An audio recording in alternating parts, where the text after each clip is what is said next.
passé ton premier entretien d'évaluation dans ton entreprise, est-ce que tu penses que ça t'apporte quelque chose? Non, vraiment pas. Pourquoi tu dis que ça t'apporte pas grand-chose? Tu peux l'exprimer? Eh ben, pour moi, je trouve que passer cette, comment qu'on appelle ça, cette évaluation, Ouais. je dirais d'abord que c'est trop tard pour moi. J'ai passé l'âge de passer des évaluations et que au FIAP, je ne vois pas ce qui pourrait évoluer pour moi. Ah, peut-être qu'il Et à ton avis, la direction, elle entreprend de faire ces genres d'entretien, pourquoi? Bien, personnellement, je dirais que peut-être ils cherchent un personnel un peu plus qualifié, un peu plus neuf, je dirais, puisque la maison se modernise, s'agrandit, on reçoit de plus en plus de clients qui sont de plus en plus difficiles. Est-ce que... Mais tu penses que toi, tu te sens moins qualifié? Tu te sens par rapport au travail que tu fais?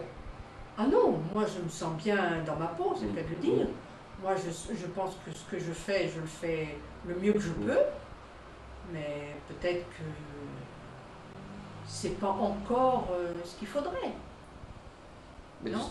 tu sais que la direction, normalement, bon là c'est le premier entretien, Hmm. c'est fait pour, soi-disant, faire évoluer le personnel aussi, point de vue salaire. Est-ce que tu penses que c'est juste que au sein d'un même service, au sein d'un même travail, qu'il y ait des gens qui gagnent différemment?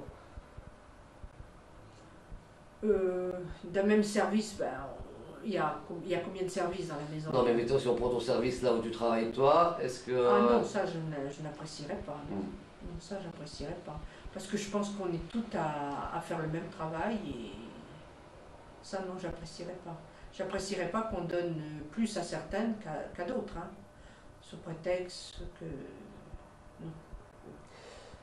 Et cet entretien, est-ce que tu peux avoir une critique vis-à-vis de tes chefs hiérarchiques ou pas? Parce que toi, on te pose plein de questions, il faut que tu dises tes compétences, tes non-compétences. Est-ce que toi aussi, est-ce que tu peux formuler des critiques par rapport à tes chefs supérieurs? C'est-à-dire, est-ce que toi aussi tu peux, parce qu'eux ils peuvent te dire, là vous êtes incompétente là-dessus, vous avez mal fait là-dessus. Est-ce que toi tu peux Oui, avoir aussi un point de vue moi, sur tes chefs? moi je dirais que mes chefs, il faudrait qu'ils fassent le même, il faudrait qu'ils fassent un peu du même travail que nous. On verrait si nous, si eux, ils sont compétents ou pas à faire ce qu'on fait, parce que j'estime qu'on fait beaucoup quand même. Du matin qu'on arrive 7h moins le quart, jusqu'à 3h, je crois qu'on fait pas mal de choses. Et formuler des critiques, non, je ne peux pas formuler de critiques, chacun est apte à faire ce qu'il doit faire, quoi. Et lors de cet entretien, tu t'es trouvé en face de ton chef hiérarchique et de la personne de la ressource humaine dans ton entreprise. Mhm. Est-ce que tu te sentais à l'aise? Oui, oui, je me suis sentie à l'aise, oui. Mm. Je pense pas qu'on était là pour casser du bois, hein. Donc je me sentais à l'aise, oui. Est-ce qu'il peut y avoir un revers de la médaille en disant euh, dans le sens que un jour, si on te fait la critique sur un point, est-ce que tu penses que ça peut être justifié? Est-ce que... Oh, ben, il y a certainement certaines critiques qui sont justifiables, hein. Mais je pense quand même qu'il faut faire aussi un peu la part des choses, hein. Il y a des petites critiques qui sont peut-être quand même un peu, je dirais pas méchantes, mais un peu vexantes, je dirais. Et à ton avis, pourquoi la direction dans les entreprises fait ce genre d'entretien est-ce que tu vois où est-ce qu'ils veulent en venir? Non, personnellement non, parce que ça, au bout de tant d'années de travail qu'on est dans la maison, je ne vois pas où ils veulent en venir. Si ils cherchent... enfin, mon point de vue personnel à moi, c'est que je pense qu'ils veulent un personnel plus qualifié que nous, peut-être. Je trouve que peut-être qu'ils ne nous trouvent plus assez performants, peut-être. Non? Je ne sais pas, mais Moi, tu penses que tu n'es pas assez performante par rapport au travail que tu fais? ben, faut croire, parce que on nous fait des reproches comme quoi on ne sait pas très bien s'y prendre dans notre travail, notre travail n'est pas assez, comment je dirais, Est-ce que ce genre d'entretien, est-ce que tu penses que c'est fait pour aider le personnel ou est-ce que eux, ils pensent que c'est fait pour aider le personnel. Mais personnellement, au bout de 20 ans, ou 23 ans de maison, ou 16 ans de maison, je ne sais pas ce que ça peut, ce que ça peut nous apporter, franchement. Hein. Franchement, je ne sais pas. J'ai beau réfléchir, je me dis que quand on a reçu ce papier, comme quoi cet entretien, je vois pas, la plupart d'entre nous n'ont pas répondu aux questions qui étaient notées sur le papier, à noter sur le papier. Je vois pas du tout ce qu'on peut.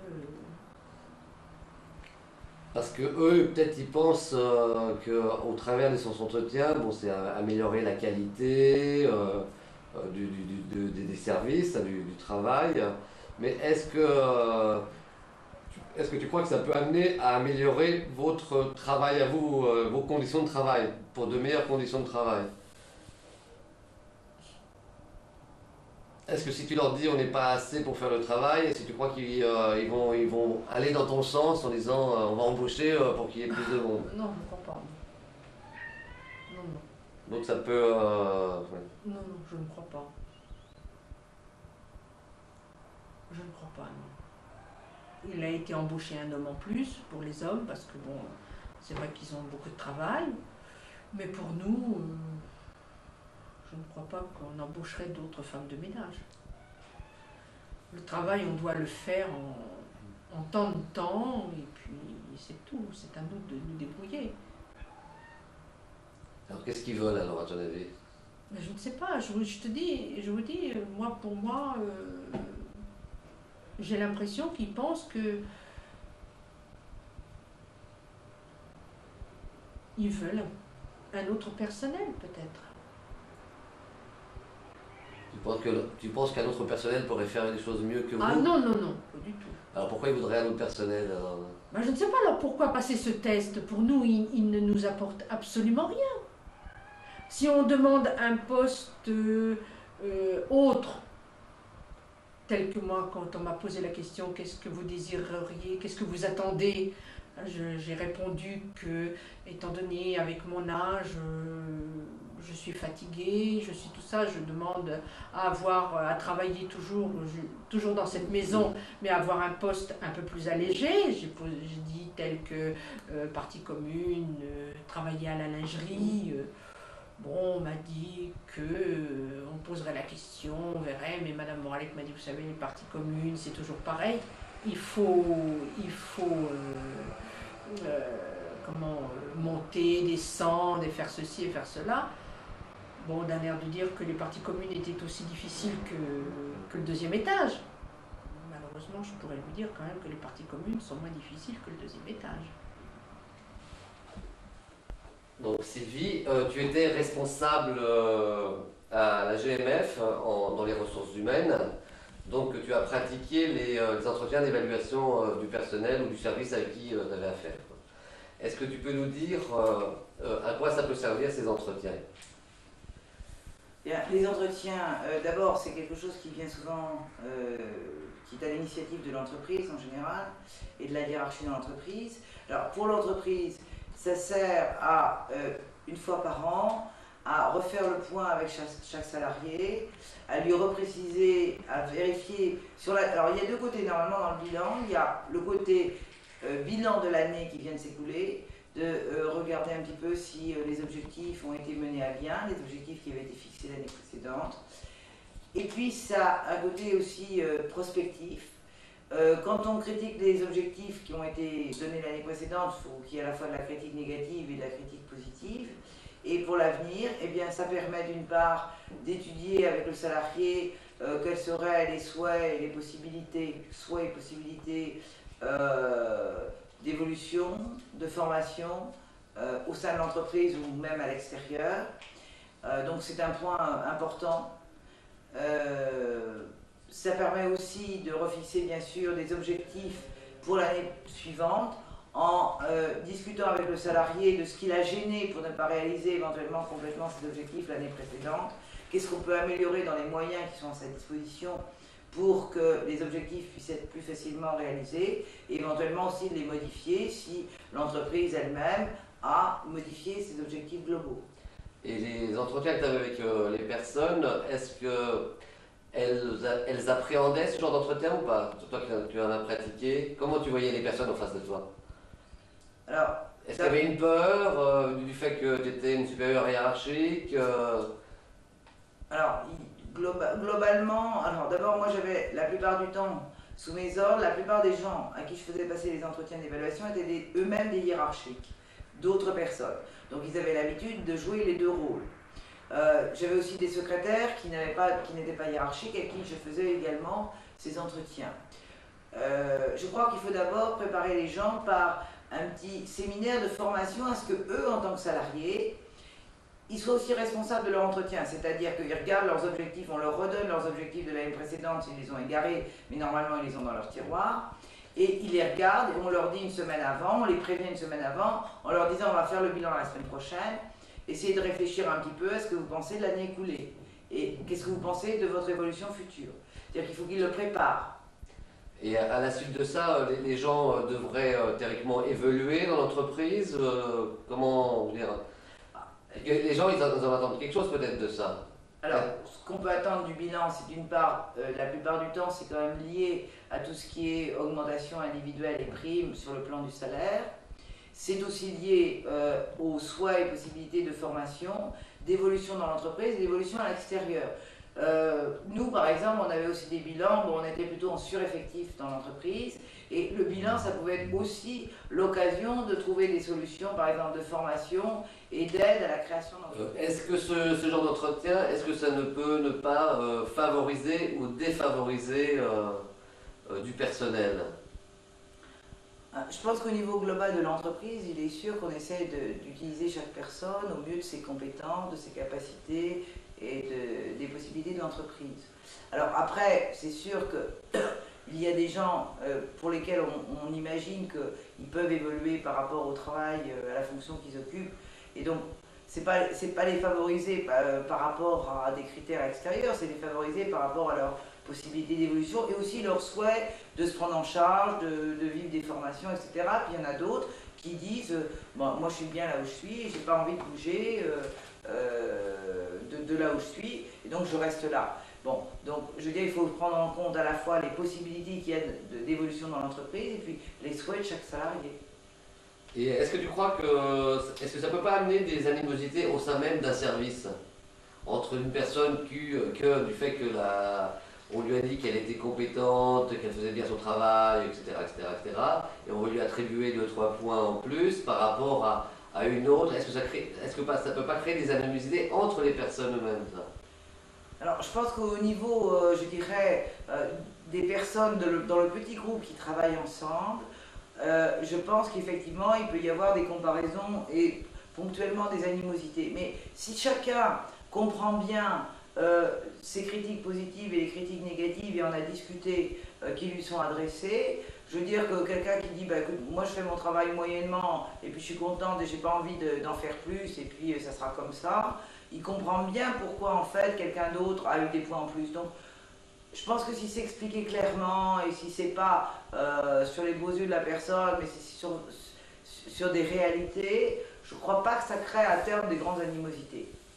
Est-ce qu'au cours de cet entretien, le salarié a un bilan de cet entretien entre ce qu'il a dit et ce que la chef de service a dit, et est-ce qu'elle peut critiquer des choses qui ont été incorrectes, écrites? Alors, normalement, il y a un document écrit qui est rempli à la fois par le salarié et le responsable hiérarchique, qui va d'ailleurs en principe au deuxième niveau de la hiérarchie. Et il y en a une copie qui est remise au salarié, et lui-même a une partie où il peut remplir aussi ce qu'il a pensé de l'entretien. L'entretien portant à la fois sur l'année écoulée avec des objectifs qui ont été formulés l'année précédente, et puis sur les formations, les évolutions. Par exemple, un salarié peut très bien dire, l'année dernière, il avait été prévu que je vive telle et telle formation pour une amélioration, je n'ai pas eu ces formations-là, et donc il faut en tenir compte dans le fait que je n'ai pas pu réaliser mes objectifs, par exemple. Est-ce que ça peut faire baisser l'esprit de revendication des salariés au sein d'entreprise, ce type d'entretien? Autant dans le petit groupe, je pense que quelque part ça peut créer quelques animosités si certains ne comprennent pas pourquoi d'autres ont des augmentations ou une prime et pas eux. Je pense par contre qu'au niveau global de l'entreprise, quand il se pose vraiment un problème et que le salarié le ressente, même s'ils ont eu une augmentation individuelle, une prime, moi j'ai l'impression que plus ils sont informés et plus ils réfléchissent à leur participation dans l'entreprise, mais aussi à savoir qu'eux ils sont des individus et que leur vie n'est pas liée à celle de l'entreprise. Enfin, je crois que c'est important aussi qu'ils se rendent compte qu'ils sont des individus et qu'ils ont à défendre en groupe leurs intérêts. Moi je ne pense pas que ça fasse diminuer l'esprit de revendication dans l'entreprise. Parce qu'au contraire, ça les détache aussi d'un espèce de rapport trop paternaliste que peuvent avoir certains salariés avec l'entreprise. Le bilan n'est pas un outil paternaliste, c'est un outil au contraire qui remontre bien aux salariés qu'il participe à l'entreprise, mais qu'il n'est pas fondu dedans. Et est-ce que tu verrais d'un bon oeil qu'il y a des représentants syndicaux dans ces entretiens? Personnellement, je pense que c'est un moment où beaucoup de salariés, en fait, surtout quand c'est pas la première fois que la peur est passée et qu'ils l'ont régulièrement de chaque année, d'abord ça devient un rituel. C'est un moment que leur consacre leur responsable hiérarchique en tête à tête, au calme. Pas une critique dite comme ça dans le feu de l'action, mais un moment au calme, où ils sont assis l'un et l'autre. Je pense que c'est un moment un peu, je dirais entre guillemets, d'intimité. Je vois mal et le second niveau hiérarchique ou un représentant syndical ou quelqu'un dans ce type d'entretien.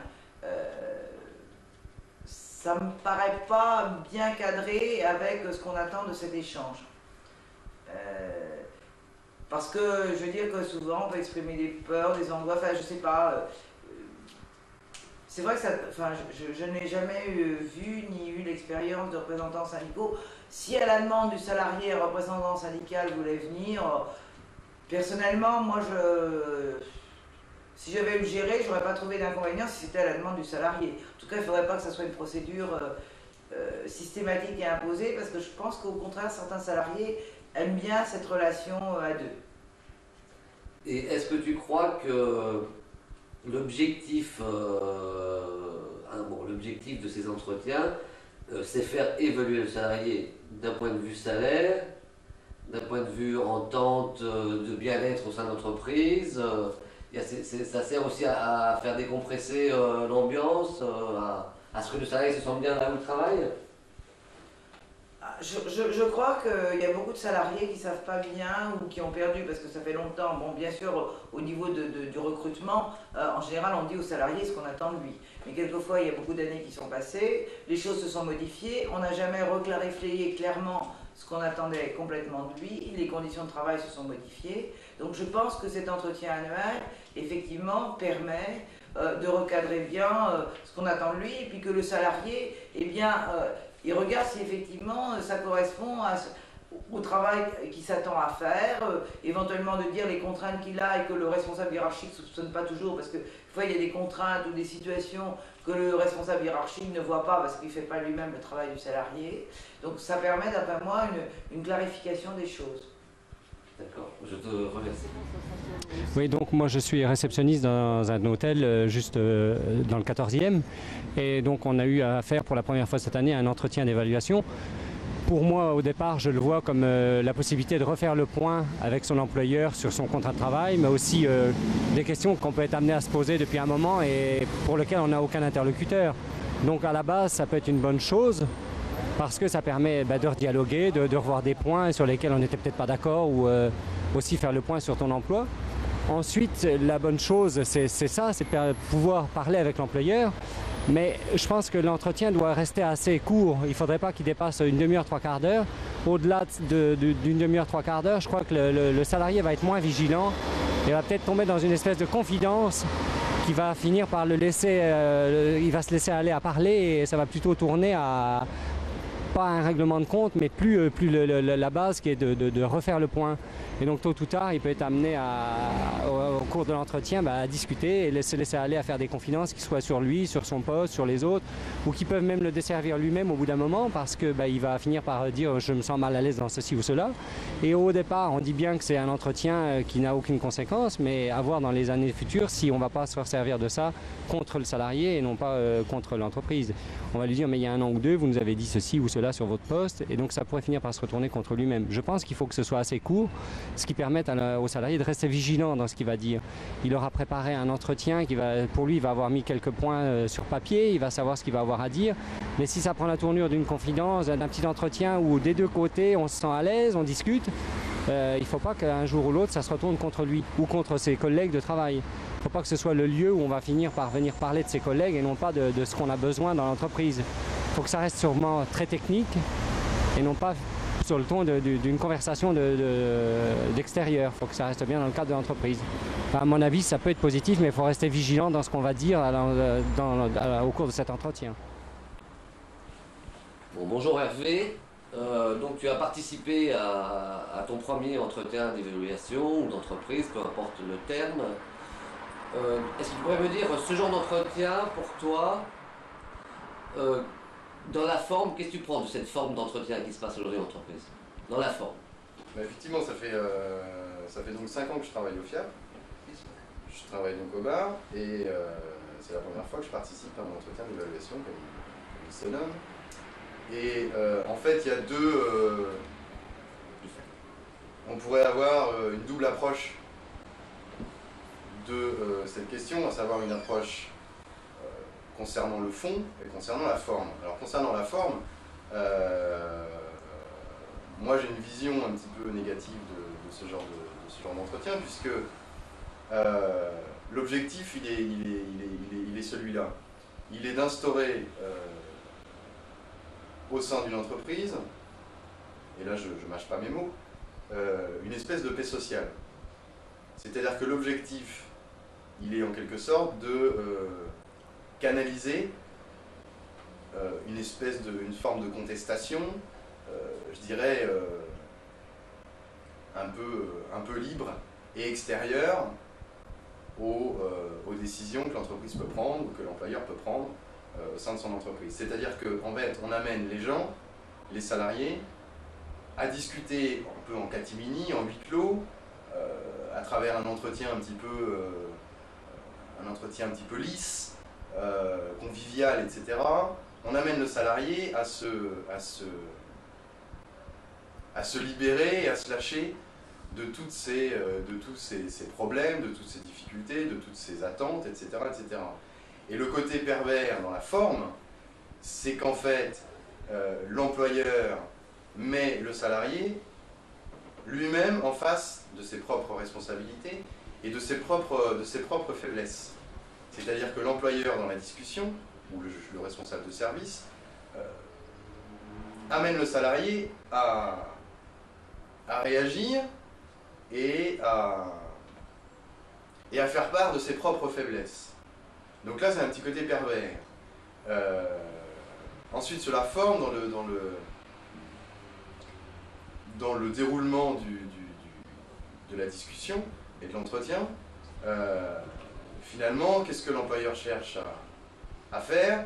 C'est que le salarié lui dévoile un petit peu tout sur le fonctionnement d'un service, de son service, sur peut-être, et Bruno le disait bien, ou disait qu'il faut être absolument vigilant quant à l'interprétation et la façon d'amener les choses, c'est-à-dire qu'on peut être amené à faire une sorte à parler de ses collègues, à établir, non plus à rester dans un cadre très personnel, mais aussi à être amené à faire une sorte de délation entre guillemets. Ça peut mettre en concurrence les gens. Oui, tout à fait.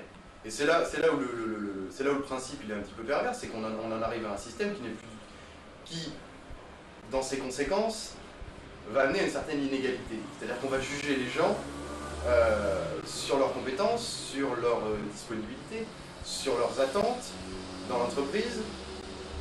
Et on va donc, à partir de ce principe, juger les gens de manière très cloisonnée, au sein même des services. Alors il y a la revalorisation salariale, c'est-à-dire on peut supposer qu'à moyen terme, on va augmenter certains salaires, on va octroyer certaines primes en fonction, et c'est un peu complètement, ça reste quand même très, très, très flou, en fonction de compétences, en fonction de la rentabilité de chacun, etc., etc. Donc moi qui suis partisan d'une certaine égalité, je ne peux pas admettre que demain, un employeur décide d'augmenter mon collègue de bar et de ne pas augmenter le salaire d'un autre collègue. Mais est-ce que je crois qu'il y a des gens qui peuvent rentrer dans ce genre d'idéologie, je mets idéologie peut-être, ou de... C'est qu'il y a des gens qui disent moi je travaille plus que l'autre, c'est normal que je gagne plus. Qu'est-ce que tu penses de ça? Les salariés? Oui, il y a des salariés qui peuvent dire ça. Oui, il y a des salariés qui peuvent penser ça. Moi je te donne mon point de vue. Je pense que les conséquences, elles peuvent être relativement pernicieuses, parce qu'on peut en arriver à un système ou une entreprise où finalement, au lieu d'atteindre cette espèce de paix sociale qui est apparemment l'objectif, il n'y a pas que cette notion de paix sociale, mais on peut implicitement y voir une espèce de volonté d'instaurer une paix sociale. On peut en arriver à un système où dans une entreprise, on va avoir finalement une espèce de jalousie, une espèce de rivalité interne, du fait de ces revalorisations qui sont basées finalement sur pas grand-chose et qui vont amener, à mon avis, non pas à un meilleur fonctionnement des différents services et donc à un meilleur fonctionnement de l'entreprise, mais au contraire à accentuer encore plus les rivalités, à accentuer encore plus les différences. Or, par exemple au FIAP, on a des services relativement différents, avec des gens différents, et l'objectif c'est que tout le monde travaille en commun, l'objectif c'est de faire évoluer et avancer l'entreprise en commun, et si à partir de ce principe d'entretien, d'évaluation, on commence à cloisonner encore plus et à sectariser encore plus les compétences, les grilles de salaire, etc., etc., je trouve que c'est pas acceptable, ou il faut être extrêmement méfiant devant ce genre d'attitude. Est-ce que, au cours de cet entretien ou de ces entretiens, est-ce que tu as l'impression d'être à armes égales en face d'eux? Non, on n'est pas à armes égales, puisque c'est à sens unique. C'est à sens unique. Nous, on est confronté à un chef de service. D'abord, la décision de faire des entretiens d'évaluation a été prise par la hiérarchie. Donc déjà, on n'a pas eu notre mot à dire là-dessus. On a été un petit peu contraint et forcé de participer à cet entretien. Bon. Deuxièmement, on n'est pas à armes égales dans la mesure où de toute façon la hiérarchie elle est toujours respectée. La confrontation entre le chef de service ou l'employeur et le salarié reste telle qu'elle. Là on est juste dans une espèce de régulateur social, j'ai un peu l'impression que c'est ce genre d'évaluation ou d'entretien d'embauche, il a aussi pour objectif de, finalement, encore une fois, de contrecarrer les opinions, les attentes, les propositions des salariés au sein de l'entreprise et au sein d'une hiérarchie. Et finalement, la hiérarchie, elle est pas bousculée là-dedans. Et à ton avis, la hiérarchie, est-ce qu'elle devrait être confrontée à ce genre d'entretien? Oui, je pense que ce serait aussi une bonne chose. Ce serait une bonne chose vis-à-vis du salarié, de faire en sorte que l'employeur et le cadre, les cadres dirigeants d'une entreprise, se mettent aussi, eux, en face de leurs responsabilités, et pourquoi pas s'auto-évaluent aussi. Il ne s'agit pas que les salariés forcément se mettent à évaluer leurs dirigeants, mais est-ce qu'on ne peut pas penser à un système aussi où l'entreprise dans sa globalité, du bas jusqu'au sommet, eh bien, se remettent en question, s'auto-évaluent pour essayer d'apporter des solutions concrètes et des solutions de bon fonctionnement purement technique pour que l'entreprise soit, c'est l'objectif, plus rentable, fonctionne mieux, mais aussi des objectifs peut-être de meilleure entente, de dialogue entre les services, etc., etc. Il y a une espèce de... Et c'est toujours ce côté pervers de l'entretien d'embauche, c'est cette espèce de volonté de l'employeur et des classes dirigeantes en général, des grandes entreprises ou des moyennes entreprises comme le FIAC, de se donner bonne conscience. Il y a une espèce de côté, il faut que je me donne bonne conscience, donc il faut que je discute avec le salarié sur les conséquences, les tenants et les aboutissants de ces entretiens d'embauche. Je ne suis pas convaincu que ça serve véritablement à grand-chose. D'accord, je te remercie Hervé.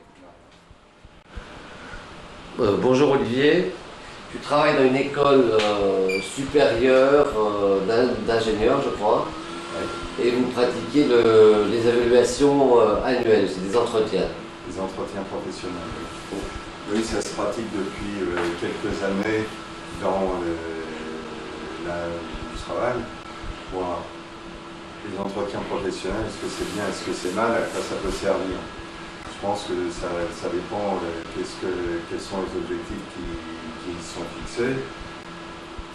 Il y a d'une part l'évolution au niveau salarial, c'est-à-dire les promotions. Est-ce que les promotions vont dépendre de l'entretien professionnel? Et puis il y a éventuellement comment gérer le travail, organiser le travail, qu'est-ce qu'il peut y avoir, comment ça se déroule concrètement, etc. Qu'est-ce qui peut être amélioré, qu'est-ce qui va pas. Bon, maintenant, est-ce qu'il y a besoin des entretiens professionnels pour gérer ces choses? Ça, on peut se poser la question, on peut se dire qu'a priori, un responsable hiérarchique est responsable d'un service, il est responsable de la gestion du service, de la gestion du travail au sein de ce service, du rapport avec les gens avec qui il travaille. A priori, l'entretien professionnel, c'est quelque chose qui doit se dérouler tout au long de l'année en permanence entre le responsable et puis les gens et puis l'équipe dont il est responsable. Bon, alors, le responsable hiérarchique peut plus ou moins bien faire son travail, l'entretien professionnel peut être une manière de le forcer à faire correctement son travail. Alors maintenant, est-ce qu'il va faire correctement des entretiens professionnels? C'est-à-dire, est-ce qu'il va évaluer en toute objectivité le travail du salarié? Ben, je dirais que ça va dépendre des individus qui vont se rencontrer au cours de l'entretien professionnel. Est-ce que le responsable hiérarchique va être un bon responsable hiérarchique dans la conduite des entretiens professionnels?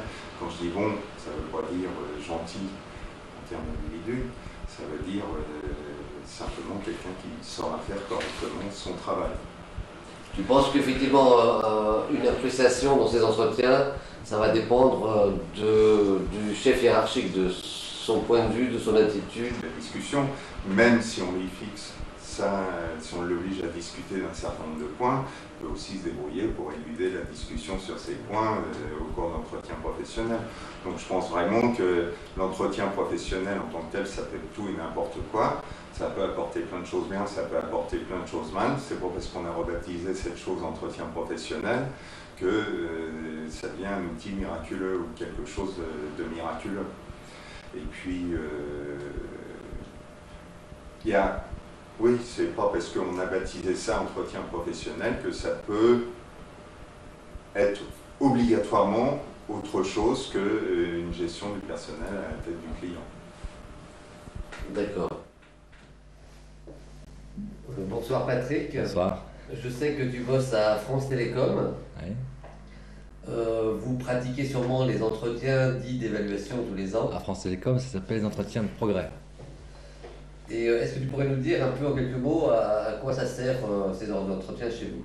Bah, écoute, te dire à quoi ça sert, c'est un peu compliqué, c'est pas simple à répondre à cette question-là, parce que ça n'a pas toujours existé. On part d'une situation à France Télécom où c'était une administration d'État, où la règle du collectif était très prégnante, était vraiment la règle maximum. Le syndicat faisait grosso modo écran entre le manager et puis l'employé, donc il y avait une notion collective très forte, hein.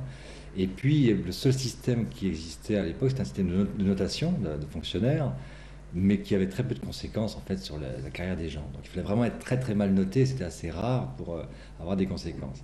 Et puis arrivent des réformes, la privatisation et une volonté très très nette et vraiment didactique de la direction de changer cette culture d'entreprise et de mettre en place un entretien de progrès. Alors moi je vois ça de manière essentielle, hein, c'est le message de la direction aux gens, c'est oublier tout ce qui était collectif, oublier le syndicat, oublier... vous êtes seul face à la grosse machine, vous êtes seul face à votre manager, et c'est là que dans ce quart d'heure annuel que se joue tout, votre avenir, votre appréciation, etc. Est-ce que ça peut intéresser des gens, ce genre d'entretien? Est-ce que ça les permet d'évoluer? Bah, c'est une bonne question, parce que c'est ce que je te disais tout à l'heure, c'est que la question n'est pas simple. Moi, d'un point de vue syndicat, je dirais que on est... Enfin, moi, je fais pas d'entretien de progrès, personnellement. Hein, je ne l'ai pas fait parce que c'est un refus individuel dans l'individuel. Par contre, il est clair que dans des situations, des gens qui ont quasiment aucun rapport avec leur hiérarchie directe, aucun dialogue, maintenant exigent l'entretien de progrès. C'est un droit pour eux, pour au moins avoir ce dialogue à un moment donné, et pour pouvoir avoir un historique, finalement, sur leur carrière, pour dire, si demain je change de manager, eh bien au moins je peux m'appuyer sur mon passé pour dire, eh bien vous voyez, j'ai pas été toujours si nul que ça, j'ai un problème spécifique avec tel manager, etc. Et c'est un système de protection. En tout cas, des gens le voient comme ça maintenant en France Télécom, d'autant plus qu'ils changent de manager assez souvent, hein. Donc c'est vrai qu'on peut dire que dans une partie significative de gens maintenant considèrent que l'entretien de progrès est une protection pour eux. Mais grosso modo, je pense quand même que le message essentiel pour France Télécom, hein, c'était bien de briser une logique collective pour isoler, pour mettre les gens seuls face à leur hiérarchie. D'ailleurs, la conséquence est assez claire, hein, c'est qu'avant, la hiérarchie à France Télécom était très peu marquée, très peu différente des agents. Aujourd'hui, il y a un rempart, il y a un fossé qui s'est creusé, et l'entretien de progrès fait partie de cette mesure managériale qui creuse le fossé. Pour l'instant, l'entretien de progrès à France Télécom, pour les agents, hein, parce que pour les cadres, c'est un autre débat, pour les cadres aujourd'hui, le salaire dépend aussi de l'entretien de progrès. Pour les agents, pour l'instant, ce n'est pas encore le cas, ça peut venir, hein. Mais ceci dit, effectivement, si un cadre décidait de privilégier un tel par rapport à un autre, etc., ça se verrait dans l'entretien de progrès. Alors, le problème étant que tout est écrit, c'est pas simplement l'oral, c'est écrit, donc a priori, je pense que les cadres font une chose qui se retourne un peu contre le système de la boîte, c'est qu'ils écrivent, grosso modo, ils font du copier-coller sur l'ensemble d'un service et ils ne traitent que les cas les plus extrêmes. Mais bon, par contre, ce que je voudrais te dire quand même, c'est que la direction pousse le vice jusqu'à demander au cadre, et bien là, cette année, vous allez me faire tant de pourcents de mauvaises notes, tant de pourcents de notes moyennes, tant de pourcents de notes bonnes et tant de pourcents de notes très bonnes. Et il faut que ça rentre, il faut que vous ayez ça, hein. Donc ils forcent les cadres à choisir dans leur équipe. Il y en a un qui sera le mauvais et un qui sera le bon. Mais donc eux-mêmes, les cadres, se trouvent confrontés à une contradiction vis-à-vis de leur direction. Totalement. Je pense que le cadre qui fait l'entretien de progrès n'est pas forcément dans une situation très confortable. Et je pense que la direction est assez large de ce point de vue-là, c'est qu'il assume, lui, en tant que cadre, par rapport aux employés, un rapport de force. C'est lui finalement qui va donner la notation que la boîte lui demande de mettre, mais c'est que l'agent a quand même en face de lui son cadre direct, qui est obligé de lui mettre quelque chose pour certains en tout cas désagréable. Donc c'est un système assez pervers. C'est pour ça que ça a creusé un fossé entre la hiérarchie, ce qu'on appelle la maîtrise, hein, entre la maîtrise et les agents qui n'existaient pas auparavant. D'accord, je te remercie Patrick. De rien.